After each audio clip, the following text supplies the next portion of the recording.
Super star Mahesh బాబును సాయి సూర్య developers తో చేసుకున్న ఒప్పందం ప్రచారం వెంటాడుతుంది.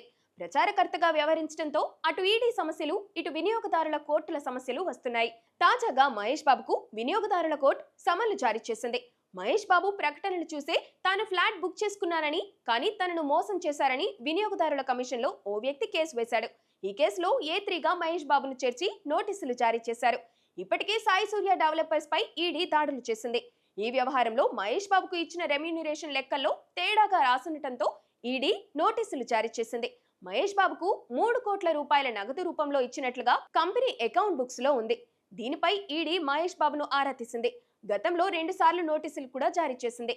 మహేష్ బాబు నేరుగా హాజరయ్యారా, లేకపోతే తన లాయర్ ద్వారా సమాచారం పంపారా అన్నది స్పష్టత లేదు. ఇప్పుడు వినియోగదారుల ఫోరం కేసు నమోదైపోయింది. నిజానికి ప్రచారకర్తలకు ఎలాంటి బాధ్యత ఉండదు. అన్ని అంశాలను చూసుకొని కొనాల్సింది వినియోగదారులే. కేవలం వారు ప్రచారం చేస్తారు. వారు చెప్పారని మాత్రమే తాము కొనుగోలు చేశామనే వాదనలో అర్థం ఉండదు. ఒప్పంద పత్రాల్లో కూడా అలా ఉండదు.